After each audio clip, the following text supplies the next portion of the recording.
this isn't my typical movie review, and here's why. Usually I'm talking about any old movie in theaters, good or bad, and I give you my honest thoughts and opinions, then we move on to the next movie. However, I have been stuck on Sinners since I watched it in theaters, which was a while ago. Yeah, so it's actually been a lot of things. My part-time job taking up full time of my life, depression, poor time management, and my inclination to play video games most of the time. These are all things you can expect from me by now, but what was really holding me up is the fact that I put a lot of pressure on myself. I know it's silly, but I wanted to organize my thoughts in a way that's understandable. I wanted to say everything I wanted to say while stressing how extraordinary this movie is. Putting this episode together quickly became daunting because, in my opinion, not only is this probably going to be movie of the year, I am still waiting on Wicked for good, but I think Sinners actually broke into my list of my favorite movies of all time. I'm still reeling from all of it, so I've absolutely been putting this video off because of all of that. But I'm here and you're here, which means I got it done. But before we get into this episode, has anyone checked on Shamik more, because this movie is freaky ass.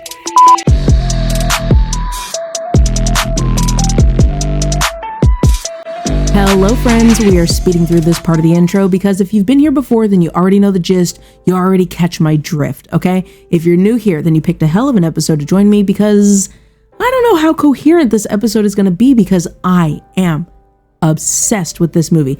This is why I love movies.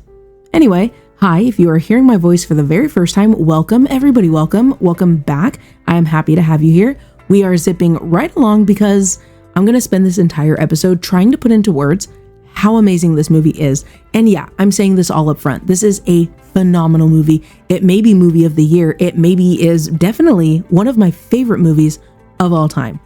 If you have not seen Sinners yet, what are you doing here? Go watch it. If the trailers seem remotely interesting to you, watch the movie. It is not too late. It is definitely not too late. Anyway, I didn't let my mom know what this one was about. I think she had only seen like the first trailer and she was really surprised. And I honestly, that is the way I wish I went into this movie. So again, if you haven't seen the movie already, go watch it in IMAX. I am not exaggerating. I have links in the description on YouTube to director Ryan Coogler talking about the film and theater formats. That video was the reason I swapped my tickets to IMAX. Please check out the links and check out the movie. That's it. That's the intro. Now let's get into the episode. Sinners is the latest film from director Ryan Coogler starring Michael B. Jordan as twins Smoke and Stack. The two are trying to leave their troubled lives behind. They return to their Mississippi hometown to start again by opening up their own business, only to discover that an even greater evil is waiting to welcome them back. This movie made my list of most anticipated films of the year literally because I like the cast and I like Ryan Coogler's work on Black Panther and Wakanda Forever. I knew it was going to be good, but there was nothing that could have prepared me for how incredible this movie is. The trailers are impactful and really made me eager to get tickets, but truly, there was no way I could have been prepared for the cultural significance, the history, and the importance of this movie. In the theater when I was watching the movie, before the credits rolled, before I even got out of my seat, I knew Sinners was special. In the weeks after, even as I'm putting this episode together, I'm learning more and more of the real history of Jim Crow era Mississippi, like the wooden nickels, the Choctaw, the Chinese immigrants, and so much more. The movie is wildly educational, or rather it opens up the doors for learning, teaching, and having those conversations.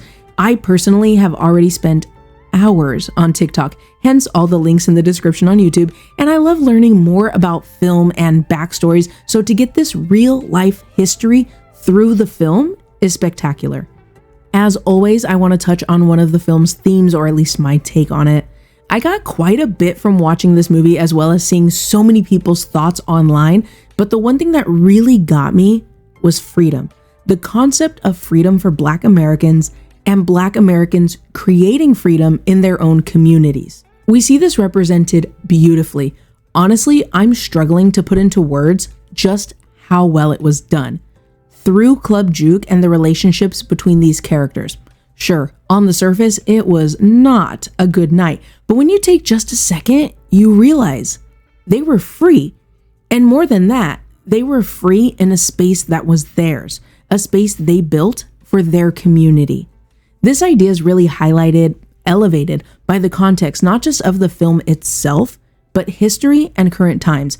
There's oppression, overt and underlying, everywhere, from the Klan's threats to the quiet threat of Mary's presence and what she represents. And yet, in the face of all that danger and oppression, these characters carved out their own freedom, even if it was only for a night. That's what makes this theme feel so powerful and heartbreaking. Speaking of the oppression and dangers Black Americans face, this is the point in the episode where we talk about triggers.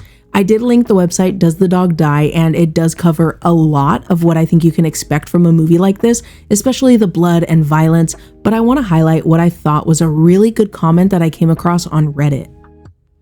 In r/Black Ladies, someone asked if there was triggering subject matter in Sinners, and I'm just going to quote a Fantastic Clues comment where they said, "Yes, with the least amount of spoilers I can give.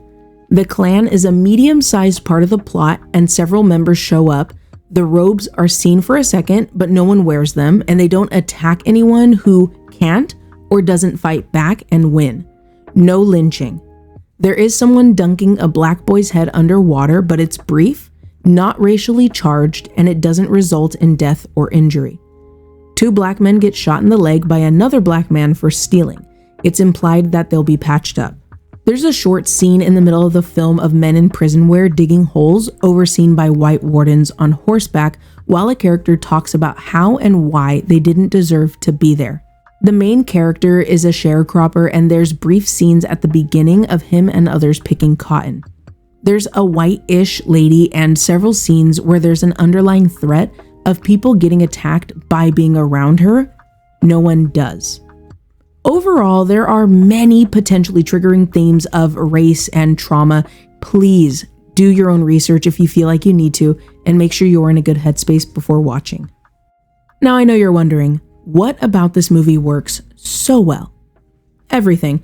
I'm not exaggerating when I say that. In my opinion, everything in this movie works front to back. Ryan Coogler's Sinners is powerful, provocative, promiscuous, profound, intricate, gory, bloody, sexy, romantic, gorgeous, epic, and confident. I love the story and the subtext, the historical details added with Asian immigrants, Native Americans, and so much more. Details like these inspired me to do research and learn more. Now, I know I mentioned all of this earlier, but this is one of many elements that really struck me. Speaking of being struck, we have to talk about the music. It's been a while since I've been this impacted by the score of a film so consistently. It's unlike anything I've heard, probably ever, to be honest. It's the pulse of the movie. It's subtle. It's supporting the vibes in the background, really elevating the tension. But what blew me away was when the score took center stage and electrified the screen. My jaw was on the floor. It is incredible, powerful, iconic, moving, epic, unique. I love it so much that I actually pre-ordered it on vinyl. Moving on from the score, we have to talk about the singing because Sinners was doing quite a bit of singing. It's giving a dash of a musical, but not in a way I think I've ever seen before. It truly is genre blending in a way that works so well for me. The singing, musical numbers, whatever you want to call them, specifically Rocky Road to Dublin, and the flat out magic that is the entirety of I Lied to You are the true highlights of the movie, especially when it comes to those aspect ratio changes. So let's talk about that, because I had tickets secured for XD at my favorite Cinemark, but like I said at the top of the episode, I actually ended up switching my tickets to AMC IMAX the week the movie was released. Now, I would have gone to the city for 70mm, but the seats in that auditorium are so cramped and uncomfortable that I just decided to stay local instead. Anyway, the aspect ratio changes. This is basically how much of the movie takes up the screen, right? The entire movie is shown with those little black bars that we're so used to seeing, but certain scenes opened up. Not all the way, at least for the format that I saw the movie in, but it definitely opened up top to bottom in a seamless way that, I mean, if I thought the movie was immersive before, I was being engulfed. It was an astounding movie-going experience. I cannot say enough good things about this movie, so let's get into the acting before I end up ranting. The entire cast has excellent chemistry and the acting is phenomenal. Newcomer Miles Caton is a natural. Not only is his acting fantastic, holding his own on screen with the likes of Michael B. Jordan and Delroy Lindo, just to name a couple, but his singing, stellar. And while I was surprised at how much singing was in this movie, I'm even more surprised at how well everyone sang. As Sammy, he brought that youthfulness, naivete really, to the surface, but also the idea that he can be counted on as an adult too. There's a dash of a coming of age story in here as well, but there's a real pull to sin and a pull to righteousness while Sammy tries to navigate what he's being told to do and what he wants to do. There is so much to his character and honestly to all the characters, and we can really talk about this all day, but we gotta keep moving.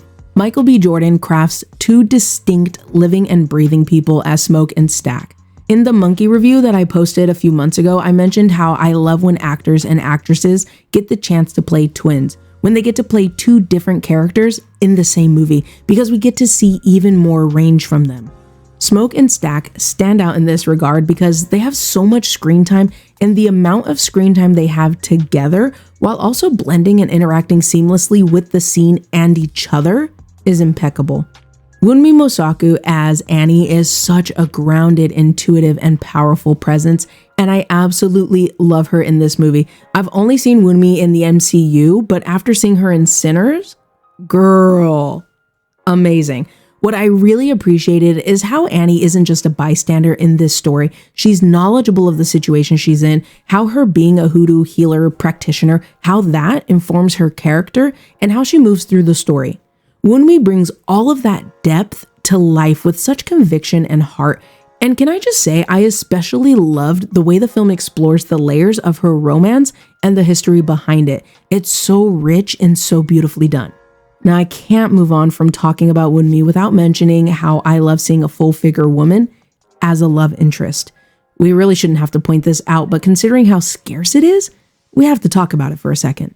As someone who is on the curvier side myself, it was a kind of representation that I didn't realize I needed, especially seeing it treated with the same care and depth we usually see reserved for more typical love interests in media, if that makes sense.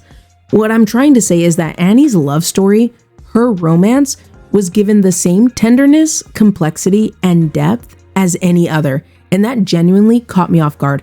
I grew up with those crude rom-coms where the curvy girl was the butt of every joke, so to see Annie treated just like any other romantic lead with the ideal body type, and I know you can't see me, but I am doing air quotes, that is everything.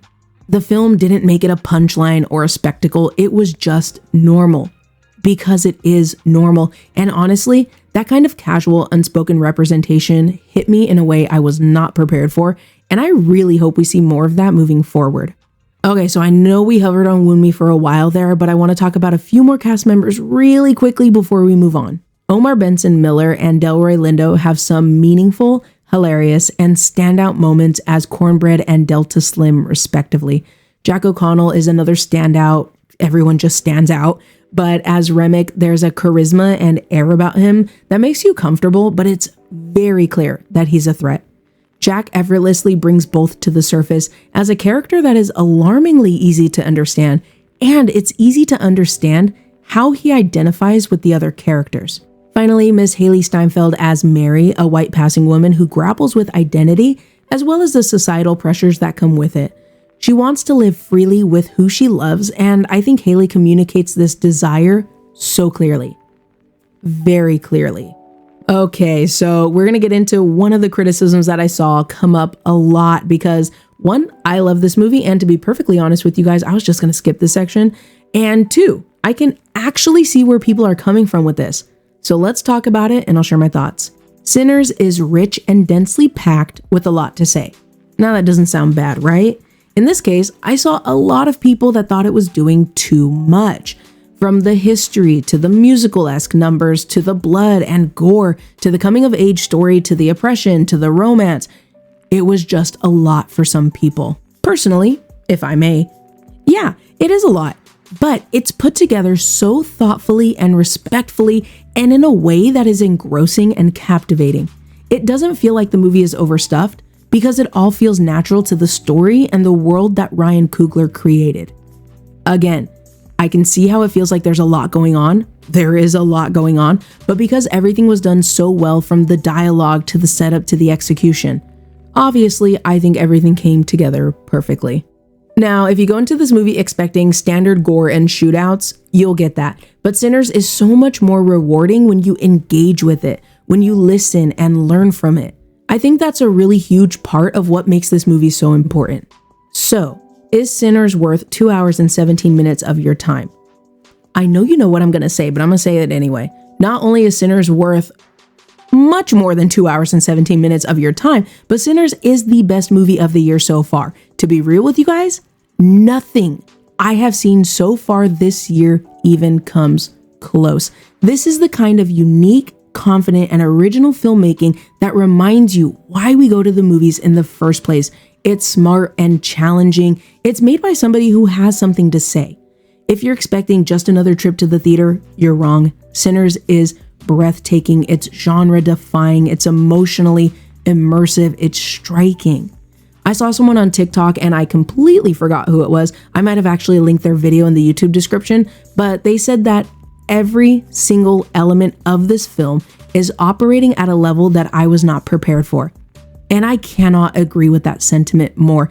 I walked into the theater with what I thought was high expectations, and Sinners didn't just meet them, it exceeded them. It's a cinematic experience that blends crime thriller, coming of age, drama, romance, musical, and horror in ways that feel fresh and unforgettable. This is exactly what theaters were made for. On top of all of that, Sinners is a celebration of Black people and Black culture in ways that feel authentic, honored, and layered, not as an afterthought, but as the heart of the story.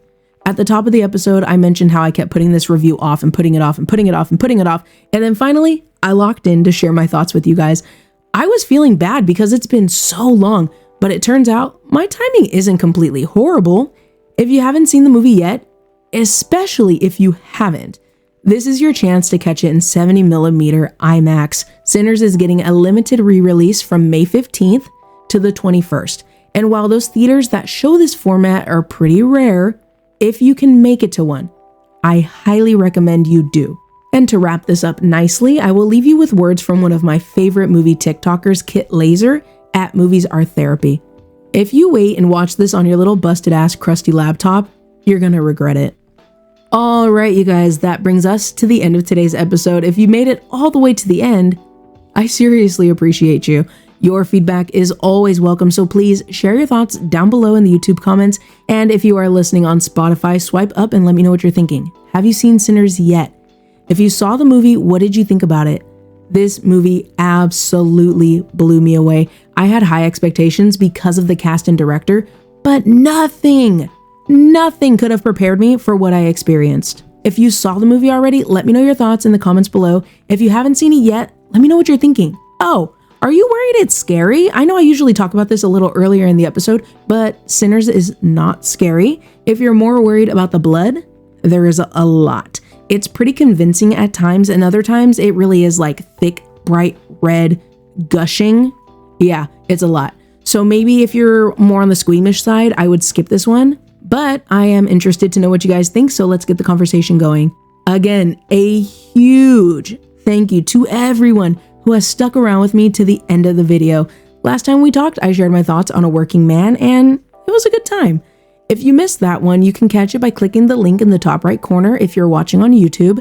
And for my podcast listeners, that episode is available for you too. If you are enjoying the content on YouTube, don't forget to hit that like button, subscribe to the channel, and ring that notification bell so you don't miss the next movie I'm going to be giving my thoughts on.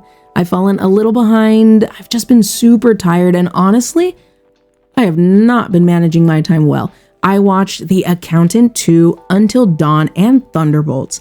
I dropped a poll on the community tab and I got some votes, you guys.